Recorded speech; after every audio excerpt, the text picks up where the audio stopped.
Tom, you ready? We're ready. Let's do this. All right. Ty, you ready? All right, brother. Timeout. Tyler, who are we taking a timeout with today?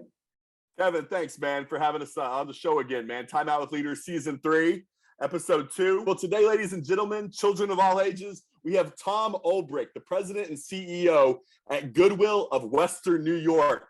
Tom, thanks for being on the show today with Kevin and I. Timeout with Leaders, Season 3, Episode 2. First question out of the gate, Tom, is say we're in our younger 20s, right? And me, you, and Kevin are going out to some sledding today in Buffalo after y'all got about 1,900 feet of snow over the weekend. So it's us three. What other three people are coming along with us for a couple drinks and a couple good sleddings in our younger 20s? In our younger 20s, that's a good question. So definitely Josh Allen. Yes, we definitely have to bring along Josh Allen with us. I'd love to bring along, probably have to help a little bit, but if we could, I'd get Ronald Reagan there. All right. I think for sure. And man, I'm trying to think who else. I think I'd bring Hugh Jackman. Oh, wow. That is a mix of people right there. You kind of look like Hugh Jackman, Tom. Yeah. All right. So after we're done sledding, we're having a couple hot toddies. You know, we're out there. Now you're taking us out to your favorite place to eat in Buffalo. Tom, where are you taking us for Josh, Ronald, and Hugh, as well as Tyler? Where are we sitting down for a nice meal? So not too fancy, but I think favorite place has got to be La Toteca on Transfer Road. Not going to go too fancy, just some really good food. All right. Tyler and I, we sometimes like the atmosphere, but the food is really all we care about at the end of the day. And being a Southerner, Tom, I've asked every Northerner this question. What the heck is a hard roll? Can you describe what a hard roll is to us Southerners? Because we call them buns. Is there anything special? Yeah. I think of a hard roll as a really, really stale soft roll that you're used to. If you were to leave it out for a really, really long time and just sit there, and then sometimes we'll even like dip it in water and sprinkle a little salt on it for you too. Just to rejuvenate it from a couple days ago. Yeah. That's the best I can do. I'll pass that on. I needed that. Yes, I get that one a lot.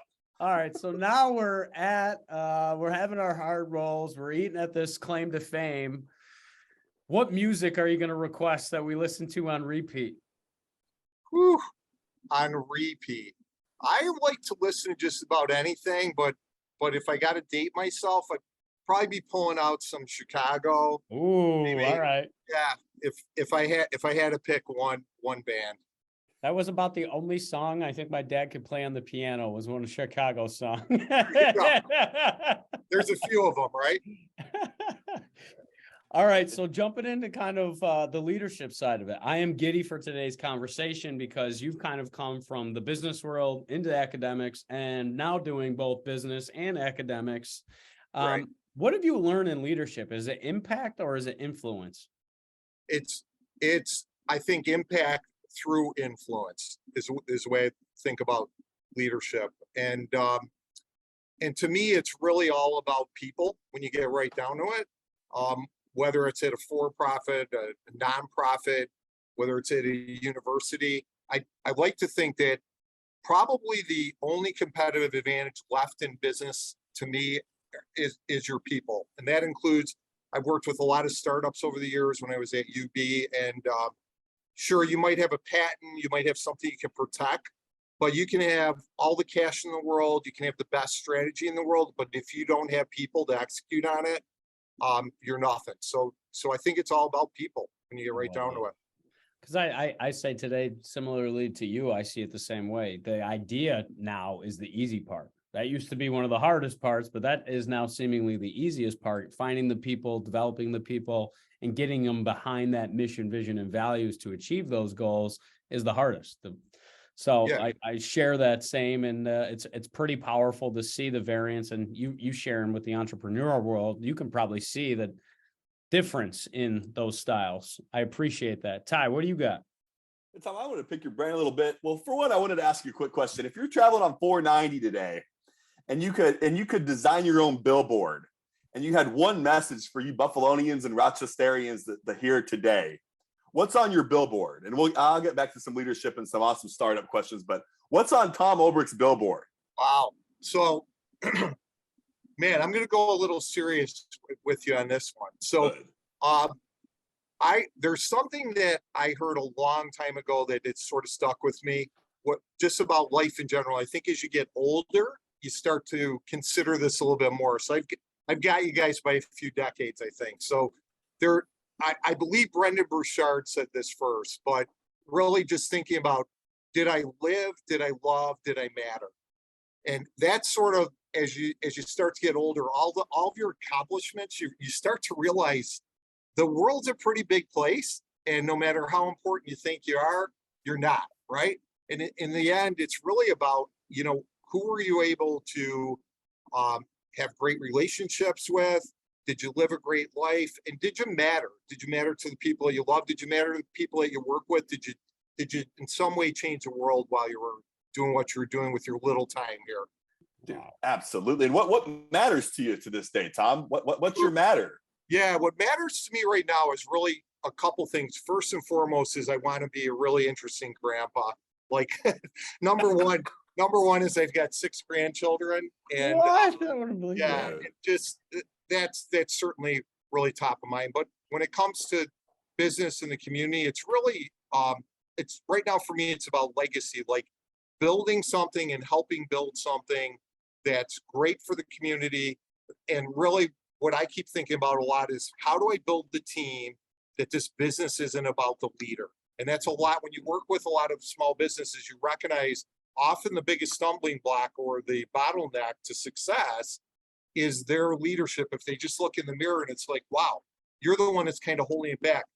98% of businesses in the US never gross more than $1 million. And I'm convinced it's because most of us are really good at doing everything as an entrepreneur or a business owner. So you can manage 6, 7, 8, 9 people, you can gross $1 million, but to really, really be able to scale things, you've got to be able to build those people. And again, matter right now is really building this organization here at Goodwill and building the team so that whether I'm here, I'm not here any given day, or not here, period, this place runs smooth as can be. And we are building a great team here. Super excited for our senior team and people underneath that as we build out the organization here. That's exciting. And obviously we're all going through a time of evolution because we just had a revolutionary moment with the pandemic and the additional pressures in the socioeconomic climate as well that we find ourselves in. And I was curious to kind of go back to, because what I struggled with, Tom, and what I had to learn through the pandemic is that I tried to separate who I was at home with who I was at work. And I think males in general, my father struggled with it for many, many years too. And my grandfather said, hey, never let work know who you are outside of work. Don't tell them that you bought a house, don't tell them that you settled down. And I find myself kind of transitioning now more towards celebrating the personal and professional individual that I am. You mentioned your legacy of being entertaining and being a meaningful grandfather, right? But also about the same legacy that you want to leave at Goodwill of Western New York. What parallels, what similarities do you find in both? Yeah, I think another great question. You guys have great questions, so I'll give you that no matter what. Okay. I think this really comes down to that age-old question of work-life balance, which I call BS on that. I don't think there is such a thing, to be honest with you. I think, in answer to your question, it's really about work-life integration to me. How do you integrate the two together? For instance, I worked all weekend on some stuff for Goodwill, but I had the opportunity. We were sort of in the house, not a lot to do.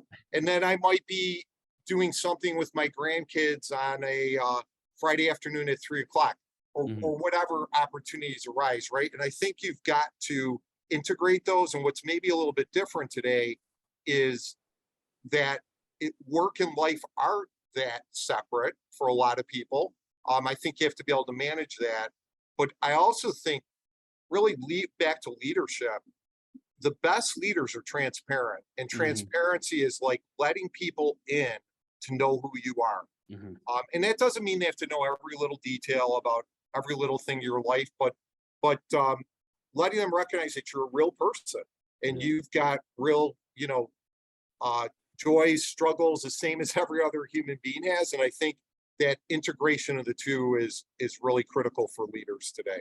Because I think sometimes, Tyler, and I hear from a number of leaders too, is that sometimes that title blocks people from, almost adds an additional filter of what people are willing to tell you, right? Or share about what's going on within the organization. But here you are saying, well, if transparency is my number one intention, right? Transparency is going to organically build that trust. They're going to see me as a human. They know that I have faults.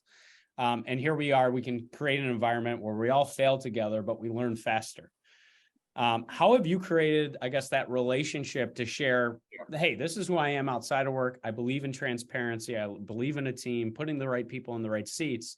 I expect that you give me unfiltered, unbiased feedback of what really is going on. How do you build that relationship with that team that obviously helps you to really make decisions together as you move forward?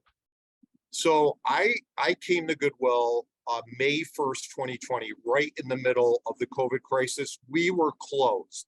Everything was shut down. So it was difficult, but at the same time, it was an opportunity in a crisis, because all we did for the first probably 16, 18 months was crisis management, right? Trying to get people to work, trying to manage COVID and all the different pieces. So at first, the way we did it was lots of phone calls, lots of Zooms. But the way it evolved to today is a couple. We have a formal system built where we have regular communications with all members of our team. So that I meet with all the managers every other month. We'll do it via Zoom if we have to get everybody. We'll try to do it in person. And then we do an all hands meeting with the entire staff once a quarter. But how do you really build those relationships? I think it's really old-fashioned management by walking around. I make sure I walk this building at least once or twice a day. In fact, some of my direct reports or my senior staff are always like, stop walking around the building, you cause problems. Because a lot of times the CEO's out there and you're being friendly and people ask questions and I'll just be, yep. And they take that as, oh, Tom said. So it can cause a little bit of a problem for people, but it's that one-to-one getting to know them a little bit, getting to know who they are, what they're about, what their challenges are. One of the things I was thinking about with our district manager of all of our stores was I was thinking this morning, like, man, I hope you got out to all those stores yesterday as they reopen for one reason, and that is to you just got to check in and get the pulse of your people, right? You've got to just see not only what they're going through at work or what's happened to the buildings, but what's going on with them personally. And when you really get down to it, what is a CEO? I think I always like to describe, I used to tell my students when I was teaching, a CEO's job is really, it's chief energy officer, or it's really what your job is like to manage the culture, to, carry the vision, to carry that flag. And just when you think as a CEO or a leader, we can take CEO out of there, as a leader, that you're sick of hearing yourself talk about the vision and where you're going in the future, people are, you have to remember, they're just starting to hear what you're saying. So you've got to carry that flag, you got to carry it high, and you got to keep the vision front and forward. And that's where I think that chief energy officer is really what the role of a leader is when you get down. I love that. You got to say something right what, 7 to 15 times in order for it to stick. So Yeah. You really get tired, energy right? officer. Ty, what do you think about that title? I think that's right up your alley. Right there. I love it, especially talking about what's forced and for like right now is what people care about. Great if you want to hit 50 million in revenue, Mr. CEO, but I'm sitting here trying to just put food on my table. I think that energy comes in the present time. And Tom, you're a fresh breath of air, man. This is fun on a Monday morning here to hear a CEO talk the way you are. And we've met a few folks like you, but I really wanted to ask quickly, Tom, University of Buffalo, right? Yeah. Looks like you're pretty embedded there. who are like the top 2 people that we don't know that came out of there that are the most influential people under your realm there? Are there any just blockbuster folks that there's some students great entrepreneurs that have come out of UB. I actually, the time that I was there were so many startups that came out of Blackstone Launchpad, and a lot of them were small to start with, but I can't off the top of my head, name any. We can go through the list. There's lots of important people that have went to UB, but I would just say what's exciting about UB, and to answer that question a little bit, is from the time I started in 2008 is when I went to UB. I was brought in to run the Center for Entrepreneurial Leadership, which was sort of in our community, that was like one of the few things that really had the word entrepreneur in it. Today, there are so many activities at the university. There are so many activities in our community, 43 North, UB Blackstone Launchpad. You can just go on and on and on.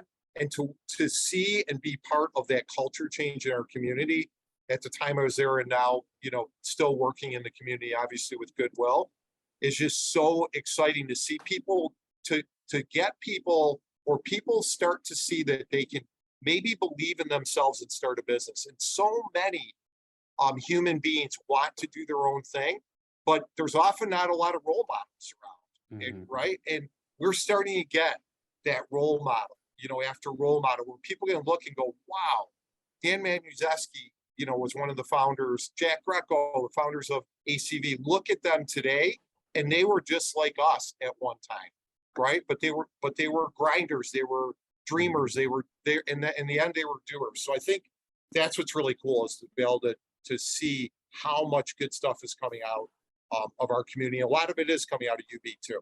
That's awesome. And Tom, what characteristic do you smell on people when you're like, dude, you got it? Like, especially when it comes to being an entrepreneur, what feeling do you get from somebody when you just know it's for them? I think a couple things. One is what I would call dogged determination, stick-to-itiveness, or comfortable with failure. So entrepreneurs learn by failing. Really, to me, that word doesn't even mean to me what it does to a lot of people. It means, like, you know what? You get another chance. It's like, cut your losses. Let's learn what we learned, and you get another chance to start over. So that's one. I think the other thing, and you're seeing this taught a lot in entrepreneurship. So one of the funny things is I used to teach an entrepreneurship class, and I would sort of chuckle, and it's like, you can't teach entrepreneurship. It's like, Seth Godin used to talk about, it's like trying to teach music, without listening it, without doing it type of thing. But what's interesting, that we have found some things you can teach about entrepreneurship. And one of the critical things is to be customer focused, right? Or end user focused in everything you do. A lot of people have great ideas, and they think of a product and they want to build this thing, and they never go out and talk to the market and say, hey, is there somebody out there that's going to buy it? They build it and they fail. So you want people that are willing to, like, put their ego aside and go out, and really, it requires deep vulnerability, because you're taking something you made and you're going out in the market and you're saying, like, what do you think of this? And people might not like it, but if they don't like it, you shouldn't be putting it out in the market, or you should be using that feedback to help you build the product. Yeah, I think taking that same lesson, right, and that same methodology and that same practice from a customer experience is the same they can take for their employee experience, that equals that customer experience that I keep hearing you talk about, is kind of understanding what works externally is some of the same methodology or the same practices that you can apply internally for similar results, or different results, as one impacts the other. One of the things I wanted to ask about, because I know the work that you guys are doing, I saw with the new workforce development program that you guys are heading up. I kind of wanted to lead into that conversation by starting with, what have you seen from an entrepreneurial side of things, right? Because I think this is really not only the retirement, right, the great resignation where 45 to 55-year-olds left the workforce in the majority. Us millennials got painted as the ones that are leaving the workforce, but in actuality, it was 45 to 55-year-olds. Right. We also came through a pandemic where I think people started to put a different value on their time, right? What is my time worth? Am I working for an organization that understands that work-life balance is impossible and I need flexibility in order to appropriately get my position done? And then we also saw people push for entrepreneurism. Like we can see, thanks to Amazon's, and it's much easier to be an entrepreneur, but even a solopreneur during these times than ever before. Have you seen a dramatic shift, just what you've seen on the academic side, that more students are now seeing this as an opportunity as they progress through school than maybe when you and I graduated? I graduated 10 years ago, and even back to when you graduated, I guarantee entrepreneurism wasn't really something that was top of mind for most people, because we needed safety, right? And safety was job security back then. What have you seen shift? And I guess what, from your professional opinion, why is it shifting right now? Because I think it also factors into the workforce planning aspect for organizations on what do we do now moving forward? Right. Yeah. So I think on the student side, entrepreneurship has been exploding as people see they have the opportunity. And I can talk about the community in a second, but one of the things that as students, entrepreneurs have more role models and are exposed to entrepreneurship through programs that the universities have, it allows them to see they can do it. And back to your point about safety, right? This is one of the things that prevents people from entrepreneurship is once you have a stable job and you have health care, maybe you have a partner or spouse and you're settling down, your tolerance for risk for most humans drops off like crazy because you're afraid, like, okay, if I'm making 60 or 70 grand a year, I might be able to make $1 million on my own, but oh man, I can't give up. I don't want to take this risk.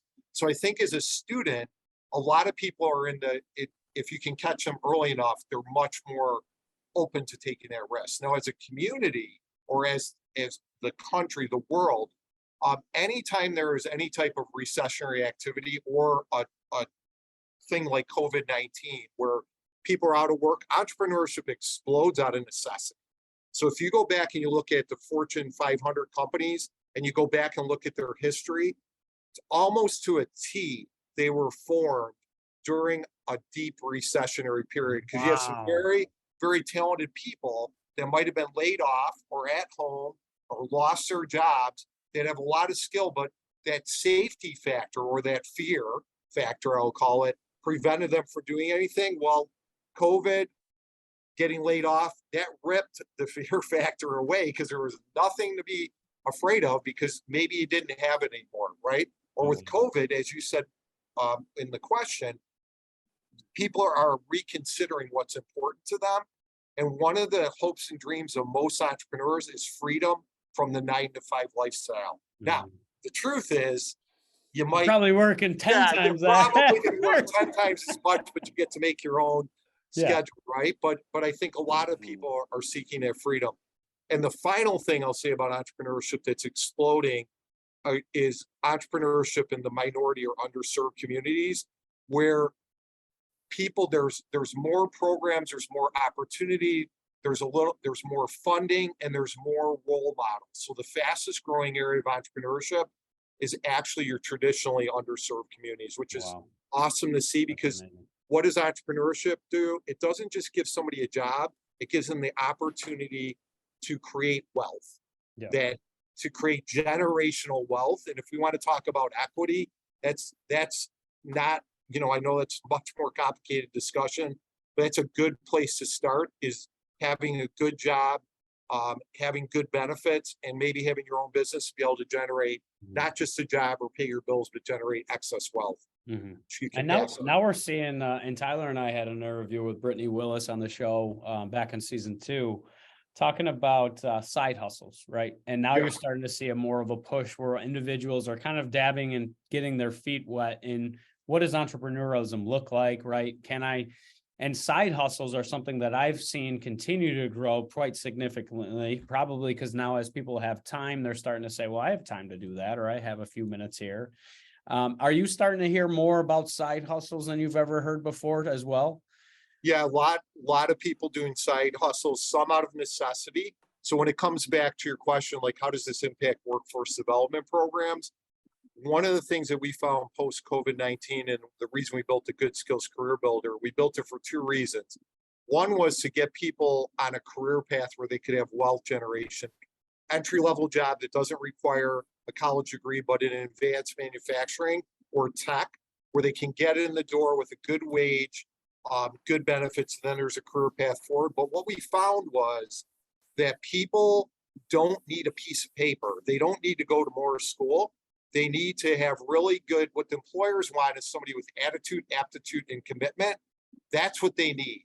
And what the individuals need that have a job, and our bridge is between those employers and the individuals that need those jobs, what they need is they have to get food on the table. So I think how workforce programs are changing are you're going to see a lot more earn and learn models.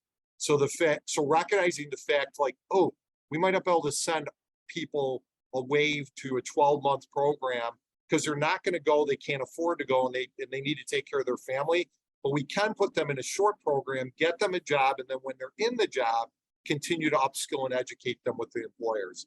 And that's So That's what I've seen from just the business side. And I'm sorry, once you talk about workforce planning and skills, because I'm in Leadership Rochester here in Rochester, and we learn more about it, right? You get out in the community, you get to see how the government works, you get to see how some of the nonprofit community works, the educational systems, and I'm really enjoying it.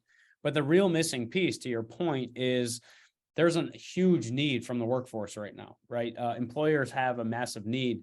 The only challenge that I've seen is they're really not changing their job descriptions, the requirements for these positions, the mandatory requirements for these positions, because they're still adjusting to the supply and demand of today, right? And I think one of the most recent reports that I saw is 1.1 job available, or 1.9 candidates available who are qualified for the positions. I don't understand how we move forward, Tom, without more workforce that earn and learn programs to start to bring individuals to the workforce that most employers have either forgot about, didn't even know existed, right? Or didn't have the time to train and develop in order to fulfill the positions that they had. I wanted to just commend you for the work that you're doing in that environment, because I don't think it's a piece of paper. And I think we're going to move further away from that piece of paper because of the longevity of hard skills. Is the half-life is shorter than it's ever been before. And it's only going to continue to grow. Yeah, when we graduate somebody out of UB in a technical field, I'm going to guess that 50% of what they learned is dead knowledge 24 months after they graduate. So to your point, you've got to continue to learn. And I think, part of this is on I hear what you're saying for the employers to recognize. Part of it's on workforce providers too to recognize. And we believe if you don't have the employers at the table as equal partners when you're developing programming, we need to hear from the employers what skills you need. We used to call them soft skills. Mm-hmm. We don't use that term. We call them workforce readiness skills right now. But most of the hard skills employers can train for. What they can't train for is showing up for work. How do you communicate with your boss? What do you do when you have conflict in work? What do you do if you need off Sunday for a family birthday party and your employer says no? How do you have that conversation? Mm-hmm. And I think having the employer at the table, and that's what we've done, is included the employer as equal partners and also listening to the needs of the people we're serving. And you are right. There are many jobs today do not require a college education, and nothing against college. I was at the university for a long time. I think that's important, but there's so many jobs, and employers have to look at their job descriptions, have to think about what that means. And they also have to be willing to recognize that when you're trying to expand your workforce, and now we're trying to employ people that maybe were traditionally underemployed, you have to expect that there's going to be some challenges along the way. And most of the programs that we run, we provide 3 years of wraparound services with anybody that goes through our program. so that we're there if there's a hiccup along the way. We're there with a career coach to help the employer. We don't work with the employer directly, but we work with the employee to help them through maybe some of the challenges they have. And maybe an employer needs to think about, if I need to continually upskill my team, right? Maybe I need to give them off 4 hours a week to go to some additional training or something like that to continue to upskill them. Yeah. And then I could talk about this forever. The final thing that we have to pay attention to, unfortunately, are benefit cliffs, which you've probably heard that term. But a lot of people that come from underserved communities, the one thing that they've known is social services, and they are significant or can be in New York State. And often people choose not to get upskilled because if they make a little bit more, we're going to take away, say, their childcare or say their health care. So you could make an extra $100 and lose $8,000. So I think us as a community and government and policy and employers, we have to think about how do we work through that. Erie County is doing a great job now with an experimental program called Live Well Erie, where they're putting people, giving them added support for 2 years as they get upskilled to help them across these benefit cliffs. So it's another part that we have to work with everybody on.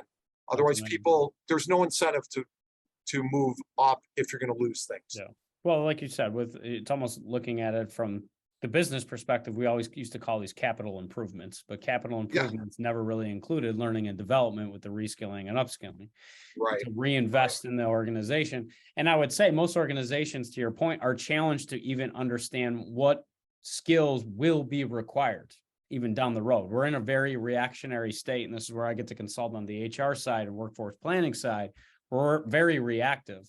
But I love you bringing everybody to the table, including the community colleges, to really understand, well, what are the needs of our community, right? And we want people to stay. What is the business needs? What are the people's needs? I love all of that. One other fun fact, the number one soft skill, bad word, I know, but self-motivation was number one in New York State. So I just found that fascinating. 73% of employers said self-motivation.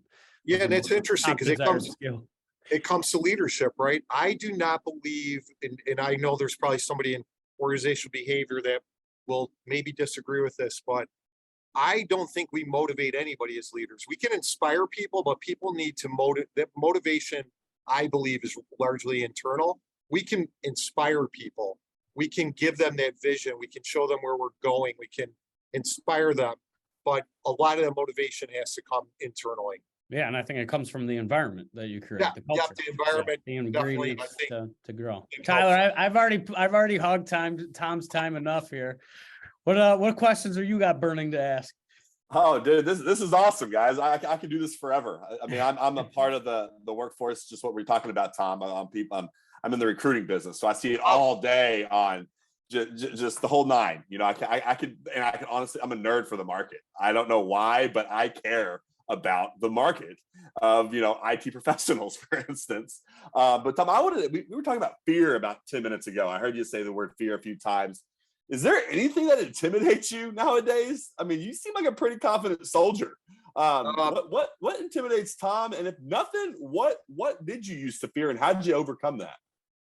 So I'm sure there's things I fear. There's physical things I fear. I can tell you that for certain. But we'll leave that for another conversation. I don't want anybody showing up at my door with snakes.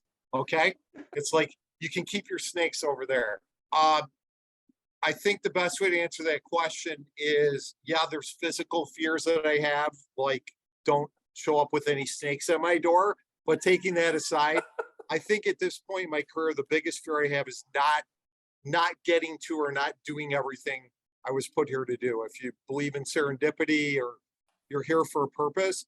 And for me, that is building here at Goodwill, it's building that team, continuing. And we've got a really great team that we put together here, and really handing off the business to them over the next several years so that Goodwill can continue. We're 102 years old. We can go on for another set of leaders and on after that, up to another 100 years or so. It's amazing. That's amazing. And I know I was late to the party, but I know you were talking about climbing bigger mountains.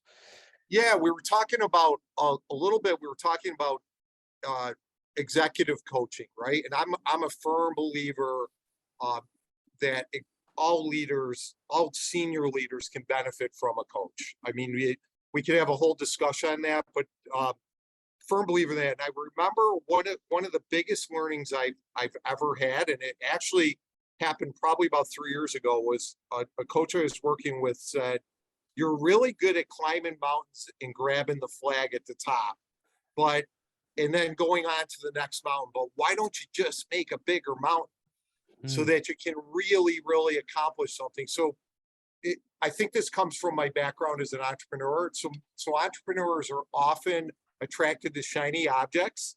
I like to tell them, and we're often good at starting things. The chaos, I really enjoy the chaos of building something, pulling a team together, finding the funding, all those pieces. But most entrepreneurs then get bored. Once you start to have to manage things, it gets boring. So I think that the coaching there was, let's make the mountains a little bit bigger so you can have bigger impact out in the world. And I I thought that love was that. really, really helpful. Climb bigger mountains.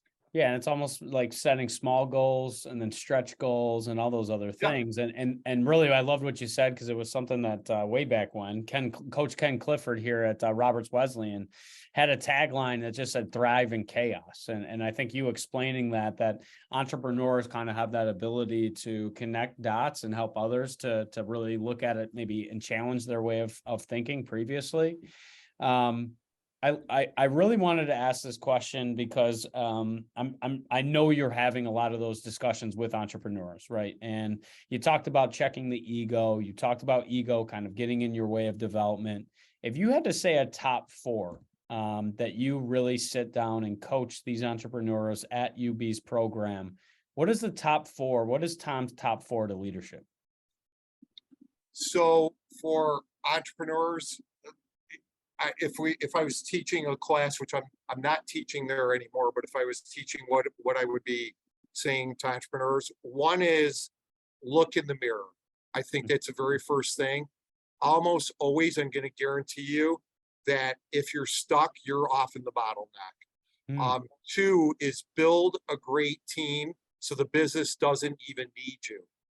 Right? If you're building out a team that can get it all done and you're not missed, which you will be missed, trust me, but you're able to work on the vision, you're able to, I think of the lead entrepreneur as your job uh, is to predict the future. Quite frankly, where's the company going? Right? Where's the company going? Um, I think another thing that's really important that I would tell them is, and this is not my quote. This comes from Yuri Levine. I think that's how you pronounce his last name. Was one of the founders of Waze. Was like, there's only right decisions and no decisions. So make a decision. Hmm. And so many times we get frozen by wanting to make the perfect decision.